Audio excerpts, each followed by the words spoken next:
The 7 Deadly Mistakes That Inventors Make by Shine Enterprise.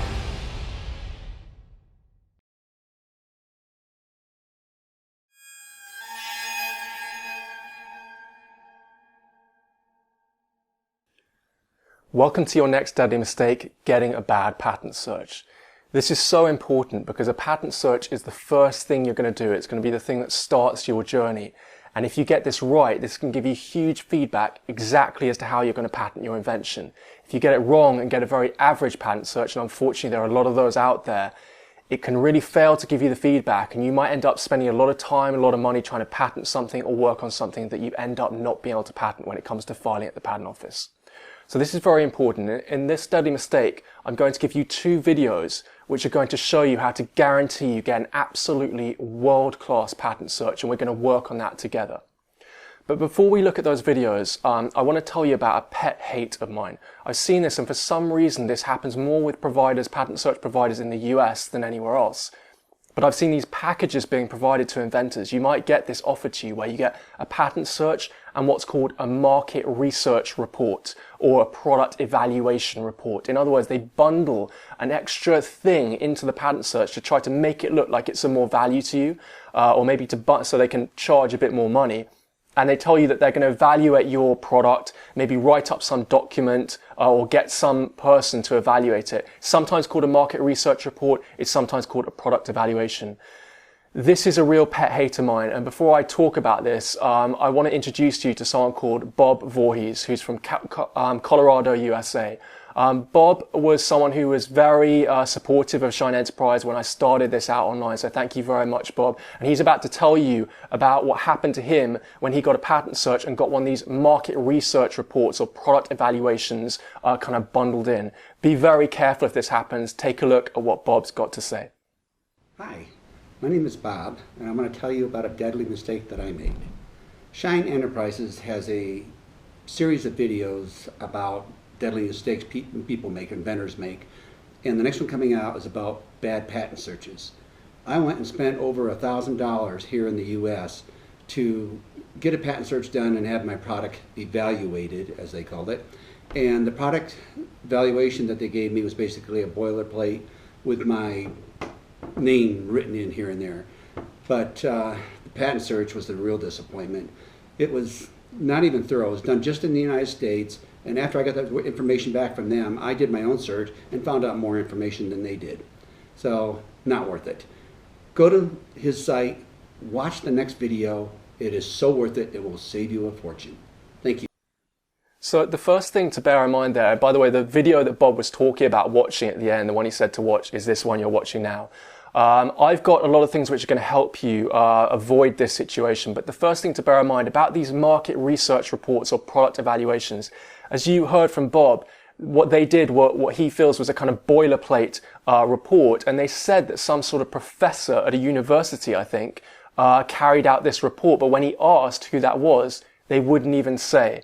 I mean, this is all very, very dubious. Market research reports and targeting your market and thinking about that type of stuff, for me, I think that happens a lot further down the process when you know about patentability, you've developed your product a bit, especially into a physical product, and then you can start evaluating and targeting the market. And we're really going to do that more in stage 3 of the inventor's journey rather than right now. At the moment, we need to make sure we get a really world-class patent search.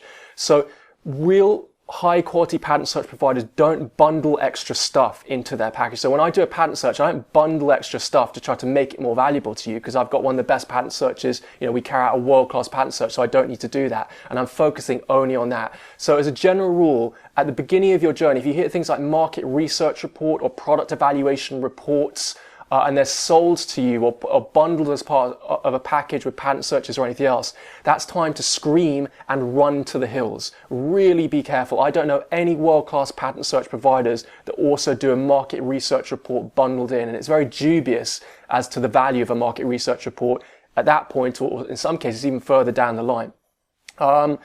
So the other thing to bear in mind is that Bob said that they did only a US search. What I think he means is that the search might have just been done via the USPTO website. So some providers, especially in the US, you'll pay them for a patent search, but they'll only use the USPTO database to do the patent search. And unfortunately, this might end up missing very important prior art, which for applications that were not filed at the USPTO. The European Patent Office database is incredibly important. Chinese and Japanese prior art in a lot of areas, a lot of fields of invention, the Chinese and Japanese prior art is even more built up than the American, right? So Chinese and Japanese prior art sometimes will be more of a problem to you getting a patent than American patents.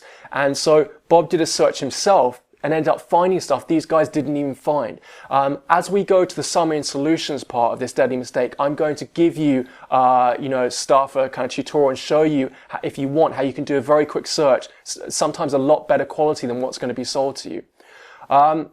But what I want to do now is I want to move on to these two videos, and this is really the crux of this deadly mistake, because I'm going to now explain to you about the characterizing features of a world-class patent search. And it all really comes down to two things. One, your patent search needs to be an exhaustive, worldwide patent search. And this video I'm going to show you will explain that. So it's got to be exhaustive.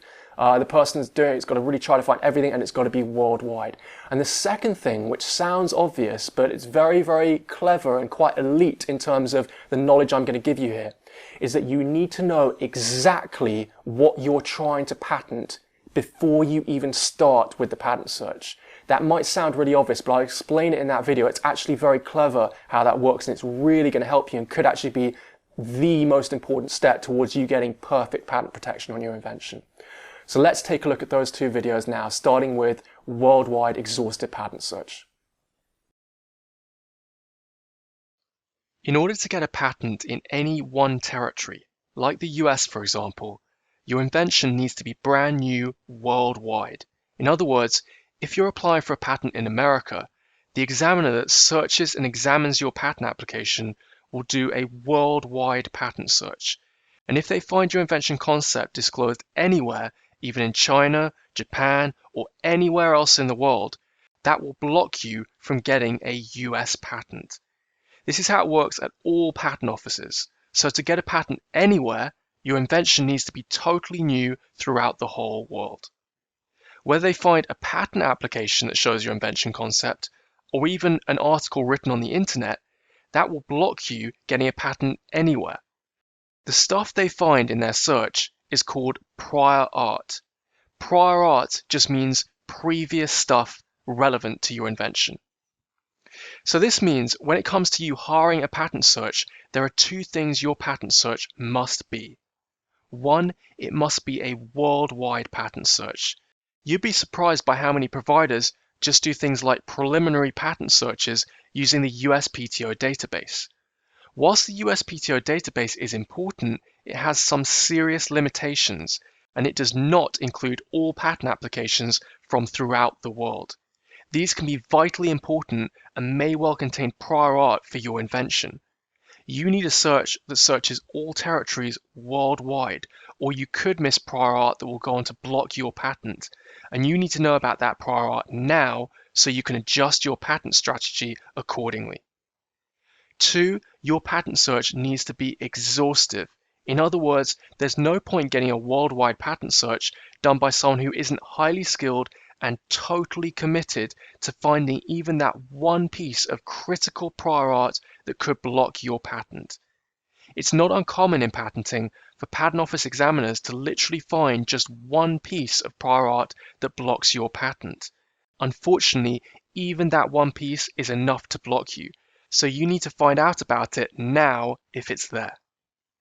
If you can find the prior art now, then even if you find it blocks your patent, you can work out whether your invention has added benefits and improvements over what's shown in the prior art. If that's the case, and your invention has inventive features that are better than what's shown in the prior art, your focus will then shift to trying to patent those improvements, which may well still give you very powerful patent protection. This will also make your provisional patent application a lot easier and may well make your whole route to patent a lot easier too, because you've narrowed down what you're trying to patent. So although it sounds bad to find stuff in your patent search that blocks you from getting the widest patent protection possible, it can actually potentially be a good thing as long as you still have patentable improvements over what's out there. So make sure you get a patent search that's 1, worldwide, and 2, exhaustive, so you've got the best chance of finding the prior art that's going to block your patent. Video 2, knowing exactly what you're trying to patent before getting a patent search. If you've hired someone who really knows what they're doing with your patent search and is going to do a worldwide exhaustive search, there's only one other thing you have to take care of, and that's that you need to know exactly what you're trying to patent before you even start the patent search. This might seem like a very obvious thing, but a huge amount of inventors, and this was relevant to me when I started out as well, have a general idea of what's inventive about what they've got, but don't really think specifically. So you might know generally what's inventive about your invention, what it does that's different from everything out there. But in order to get a world-class or actually a perfect patent search, you need to know exactly what you're trying to patent, and then you need to search that exact thing. The way you do this is slightly technical. You actually have to break your invention up into the combination of elements which define what is really inventive about what you've got. What I'm going to do right now is give you an example of this on your screen, and I'm also going to make some services available. So I'm going to make myself available to do this for your invention if you want, and you'll see how important this is. So just before I start, to get that clear again, you might generally know what's different about your invention. You might think about your invention, think, hey, my invention does this or does ... which nothing else can do. That's not good enough. That's too general. In patenting, you have to break your invention down, or break it up or break it down into the kind of features of your invention which make it able to do what it can do. So it's all about what in patenting is called the technical features of your invention. The best way to think of it is of the physical features of your invention. So what I'll do is give you an example here. So this is dish shine, and the problem that I had with dish shine was that we needed to put a really big motor in there to power it, and to put a normal motor in vertically, as you would normally see, the motor could only be about 15 to 17 millimeters high, because dish shine needed to be really compact. And it turns out that that is not nearly a big enough motor to power a device like this really, really powerfully, especially on the level of power that I wanted this device to have. So the invention development company gave up. Many other people might have given up, but just in the same way that your invention is very, very important to you, dish shine was very important to me, and I knew that I had to make it work. So even though I had no knowledge of motors or gearing or anything at all, I thought I found a way of doing this into, fitting a really big motor into such a small kind of height and such a compact device. So it's only about 5 centimeters across, and the housing can only be about 3 centimeters, in fact, slightly less than that high. So the way that I did this was to mount the motor sideways inside the device and do something really odd, which was to make the motor not just go up to the center, but extend all the way beyond the center of the cleaning disc, all the way beyond the central axis of rotation. And by doing this, I could put a really big motor in here, which could be about double the length, so a lot more powerful. But it then led to the problem of how to get that cleaning disc going round, because then I have to use a very unusual gearing solution which is non-central and somehow kind of routes the rotation back to the central axis of the cleaning disc. That, it turns out, apparently has never been done in history before. I ended up patenting this myself in the US and the UK, and this is what taught me how to patent things. So what I'm going to do now is break this invention up, break this inventive concept up into its combination of elements. And if you want, you can start thinking about this for your invention yourself. So let's have a go at this. So the first thing which we've got is the housing. It has to have a housing, and that's what I'm calling this casing part in white, probably, that you can see around this. And inside this, of course, the motor's inside there, but I'll show the motor outside so I can show and represent this. So we got the housing, and that's definitely something that it has to have. We've got the cleaning disc as well, which is this grey kind of pad thing which you can see at the bottom. So that's the thing which rotates around and kind of engages and cleans the shoe. So we've got the housing and the cleaning disc. Now we've got the two things which are really the crux of the inventive concept, the motor and the gearing. So this is how I'm going to describe the motor. I'll describe it like this. We've got a motor that is mounted sideways within the housing and extending beyond a central rotational axis of the cleaning disc. So that just means it's extending all the way beyond that central part of the cleaning disc, which is really odd. And then the final thing I'll say about the invention is that we've got a non-central gearing solution to route rotation back to a central axis of the cleaning disc, or a central rotational axis of the cleaning disc. So that's my 4 things I've got for this invention. I've got the housing, the cleaning disc, the motor mounted sideways within the housing and extending beyond the central axis of the cleaning disc, and then a non-central gearing solution to route rotation back to a central rotation axis of the cleaning disc. And that's really what DiskShine is. That's really the invention of the motor and the gearing solution. And that's what allows DiskShine to have this huge motor inside of it and yet maintain an incredibly compact height and incredibly compact diameter. So that what I'd then do if I wanted to get DiskShine search, what I would then do is send this combination of elements to my patent searcher, and I would get someone very, very good. And in fact, I'm lucky that I work with a former patent office examiner, and I would send that to him, and he would search that combination of elements and see whether there's any cleaning devices worldwide that have that combination of elements. If there is something out there that has that combination of elements, and I know there isn't because I patented this, then I wouldn't be able to patent that combination of elements, and I'd have to change my strategy or maybe go for something a bit more limited in terms of my protection. But if there's nothing out there, no inventions, no prior art at all that shows this combination of elements together, then as long as this combination of elements is considered by the Patent Office to be inventive, and this definitely is, then you can patent that combination of elements. And this is how you're going to patent your invention. This is actually how patenting works and how you file a patent application at the Patent Office. So what we're effectively doing before your patent search is we're strategizing how you're going to patent your invention even before the patent search starts. And then we're only going to search that exclusively, that combination of elements. And that's how you do a really specific patent search, a perfect patent search, because if the results come back clear, that's a really big indication that you can go on and patent that.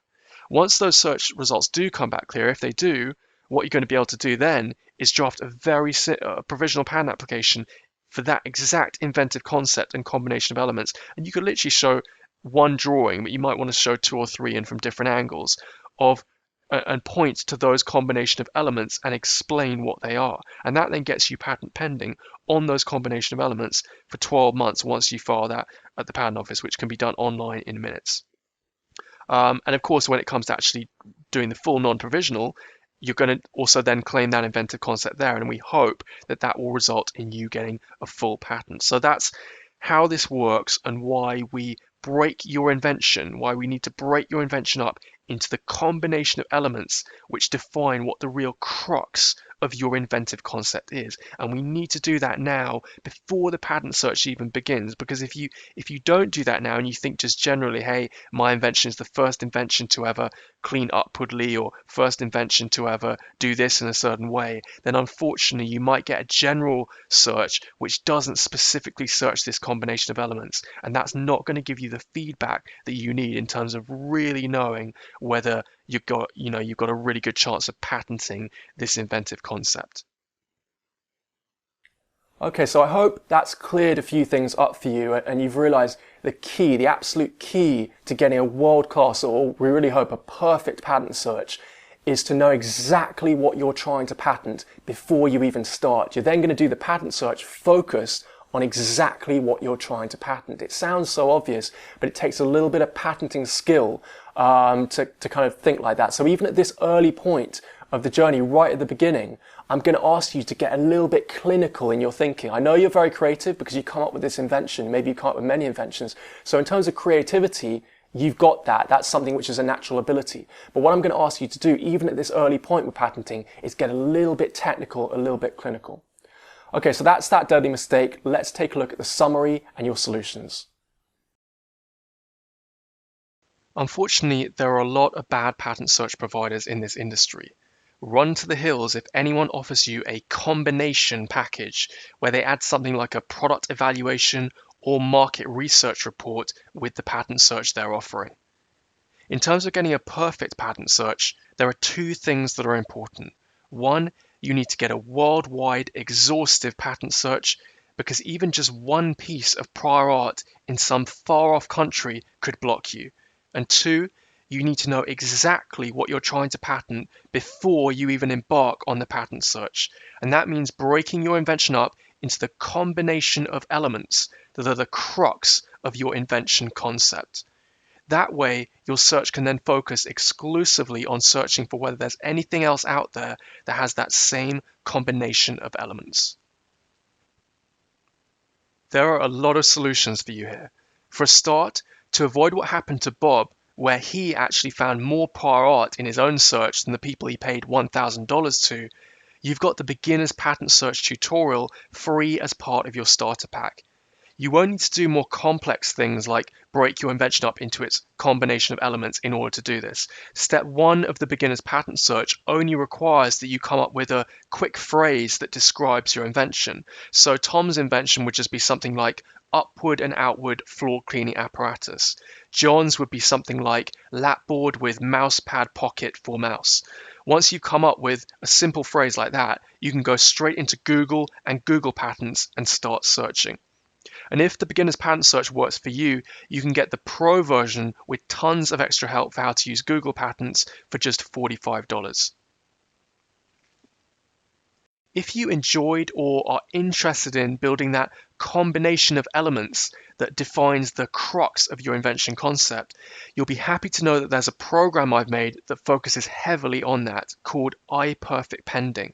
It shows you how to build a claim 1 for your invention, which is pretty much the same thing, and you'll see that done for the invention spoon, which is a bit more simple and easy to understand. iPerfect Pending comes as part of the Patent Pending package programs, along with iPatent Pending, which shows you how to draft and file your provisional patent application, and also iPatent Drawing, which is a bonus program which shows you how to convert things like photos into really nice patent drawings.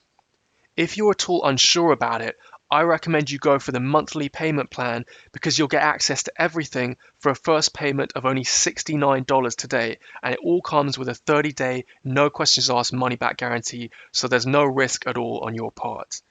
One added bonus of getting the Patent Pending package is that you get the Beginner's Patent Search Pro tutorial absolutely free along with it, which is nice. So that's a great package of programs. Your next option is that I'll do it for you. This is a new service I'm opening up. As you can see, being able to break your invention down into the combination of elements and features that define the crux of what your invention is not only the key to getting you a perfect patent search, but it also then makes it a huge amount easier to draft your provisional patent application. And it's also then the key to getting a perfect patent if you can actually patent that combination.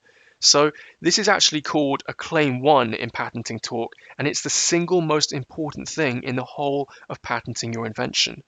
If you want me to do this for you, I'll do that for a price of $150. That's around £100 in UK money. You'll have to take my word for the fact that that really is an amazing price for something so important as this. You will also get, as part of this, a 30-minute Skype conversation with me whilst I do this. And remember, that claim can then be copy and pasted straight into your provisional patent application, and not only will it make your provisional ridiculously easy to draft, but it'll guarantee you get perfect patent pending status on what you're trying to patent. But if you're really lucky, you won't have to pay the $150 and you'll get your claim 1 done free, because your next solution is the absolute best you can get, and that's the official perfect patent search from Shine. This is where I'll draft the claim 1 for you, and I'll also draft what's called dependent claims. These basically define the next most important features of your invention after the main aspects, the main combination. That's just in case the main inventive concept that you've got can't be patented, because you might be able to patent those other next most important things instead. I then send these claims to a former patent office examiner. Our main patent searcher at the moment, Examiner X, worked for 4 years at the UK Patent Office and over 20 years in the British Army as an avionics warfare systems expert. So you've got both of us involved in your patent search. You'll also get the $150 cost of me drafting the claim 1 absorbed into the cost of the search, so you effectively get it free. If the search shows your invention is patentable, I'll then draft your provisional patent application and get you patent pending internationally for 12 months. You'll also get the chance to get things like the light speed patent package further down the line, where we'll then try to get your full patent allowed at the UK Patent Office within 2 months, which paves the way for the possibility of getting an accelerated US patent and even worldwide patent protection without you ever having to hire or pay for a patent attorney. This saves you around $5,000 on the first application, and in total overall could save you literally tens of thousands of dollars. So that's your summary and solutions. If these options are relevant to your journey right now, choose from the options below, and I'll see you in the next deadly mistake.